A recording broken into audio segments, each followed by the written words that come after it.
Біздің кәсіподақ ұйымдары тікелей араласып, әсіресе осы ұжымдық даулардың алдын алу мәселелеріне көп көңіл бөліп жүрміз. Негізі ереуіл тағы да басқа құралдарымызды қолдануға болады, бірақ Кәсіподақтар Федерациясының негізгі ұстанымы ол осы келіссөздер арқылы, сол арқылы шешу, заңның аясында, заң шеңберінде шешу. Сондықтан осындай фактілер бар. Мысалға, Ақтөбеде Сенопек компаниясында осы жұмыскерлердің мүддесін қорғап, сол келіссөз жүргізу арқылы мысалға 25%-ға еңбек ақысының өсуін қамтамасыз етілді.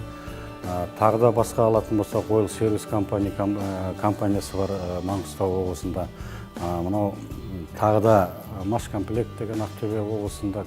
Сол жерде уақытылы біздің кәсіподақтардың араласуымен, біздің басқа да әлеуметтік әріптестердің тікелей қатысуымен осы ұжымдық даулардың алдын алынып, сол мәселелер уақытылы ретіменен осы еңбеккерлердің мүддесі аясында шешілді деп айтуға болады.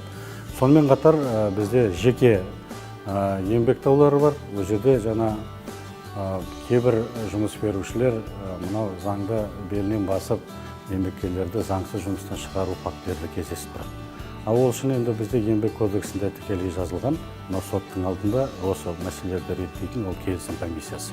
Келісім комиссиясы міндетті түрде кәсіпорындарда құрылу қажет. Қазақстан Республикасы жоғары соты менен Қазақстан Республикасы Кәсіподақтар Федерациясының арасында осы еңбек және басқа да дау-дамайлар мен жанжалдардың алдын алу мақсатында арнайы меморандумға қол қойылған 2018 жылы. Осы 2018 жылдың меморандумға қол қойылғаннан бастап 2018 жылы біздің Қазақстан Республикасының әр аймағында татуласу орталықтары жұмыс жасай бастады. Ол татуласу орталығында біз негізі кәсіби медиаторларды, кәсіби психологтарды, кәсіби заңгерлерді шақырып, осы мәселелердің реттелуін, соның заңды түрде шешуіне атсалысып жатырмыз. Сол өткен жылдың өзінде 2000-нан астам осындай еңбек даулары қарастырылып, оның көбісі сол жерде шешілді деп, заң аясында шешілді деп айта аламыз.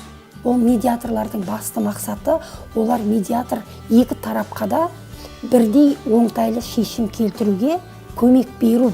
Сондықтан біз сол бағытта бағыт беруші ретінде жұмыс жасаймыз. Жеке еңбек дауы туындаған кезде біз жұмыс орында осы дауды шешуге жалпы бәріміз атсалысуымыз керек. Егер де сыртқа шығармай, сотқа жүгінбей, прокуратураға жазбай, осы локальды түрде жұмыс орында шешуге тұрысуымыз керек. Себебі басқа жаққа барған кезде еңбек қатынастары әрі қарай дамый ма, дамымай ма, еңбек қатынастары жалпы жұмыскер мен жұмыскердің ара қатынасы бұзыла ма, бұзылмай ма деген сұрақтар туындауы мүмкін. Жалпы еңбек қатынастарын туындайтын еңбек дауларын кәсіподақ арқылы қорғауды мен сіздерге ұсыныс ретінде айта аламын. Кәсіподақты құру керек, кәсіподаққа кіру керек.